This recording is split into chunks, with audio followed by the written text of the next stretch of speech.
So మీ తాలూకా gold chain తాలూకా వివరాలు ఏ విధంగా ఉన్నాయి? పోలీసులకు ఏ విధంగా సమాచారం అందించారు? మా చైన్ 12 గ్రామ్స్ ఉంటుంది. చెప్పాను పోలీసులకి, చెక్ చేస్తున్నారు ఇప్పటివరకు.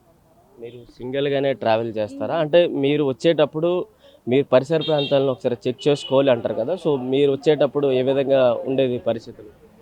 మేము 2 ఇయర్స్ నుంచి వస్తున్నాము. ఎప్పుడు ఇట్లా జరగలేదు. ఇప్పుడే పోలీసులకి చెప్పారు కాబట్టి పోలీసులకు వివరాలు ఇచ్చిన తర్వాత పోలీసులు మీకు ఎటువంటి హామీ ఇచ్చారు? చెక్ చేసామని చెప్పారు. చూడాలి. చోరీ చేసేటప్పుడు మీరేం అబ్జర్వ్ చేశారు? బండి తాలూకా వెహికల్ నంబర్ కానీ, ఆ ఫేసెస్ కానీ ఏమన్నా అబ్జర్వ్ చేయలేదండి. అంటే స్పీడ్గా వచ్చి లాక్కొని స్పీడ్గా వెళ్ళిపోయారు. ఇటువైపు వెళ్ళారు దాని తర్వాత? ఇట్లా ఆపోజిట్ డైరెక్షన్లో వెళ్ళారు. ఆవిడ ఇటు వస్తుందండి, ఇటు వస్తుంది ఆవిడ, ఇటు వెళ్ళారంట. మరి మాకు తెలీదు, మేము ఆఫీస్ నుంచి వచ్చాం మళ్ళీ. అంటే సుమారుగా వాళ్ళ ఏజ్ ఎలా ఉండొచ్చు? 25 to 30 మధ్యలో. ముఖ్యంగా ఇది ఏరియా ఎక్కడ అంటే మాదాపూర్లో సీఎం ముఖ్యమంత్రి తెలంగాణ ముఖ్యమంత్రి రేవంత్ రెడ్డి ఉండే పరిసర ప్రాంతాలు ఈ ఏరియాలో.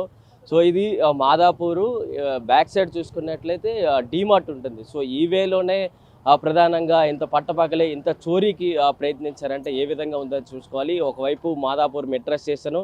సో ఇలాంటి పరిసర ప్రాంతాల్లోనే ముఖ్యంగా ఒక యువకులు ఇద్దరు మాత్రమే చోరీకి వచ్చారంటూ కూడా చెప్తున్నారు. వీరి దగ్గర ఈరోజు ఉదయం 9:40 ప్రాంతంలో ఈమె ఆఫీస్కి వెళ్తున్న సందర్భంలోనే ఈ మెడలో ఉన్న చైన్ని చోరీ చేసుకుంటూ కూడా ముందుకు వెళ్ళారు.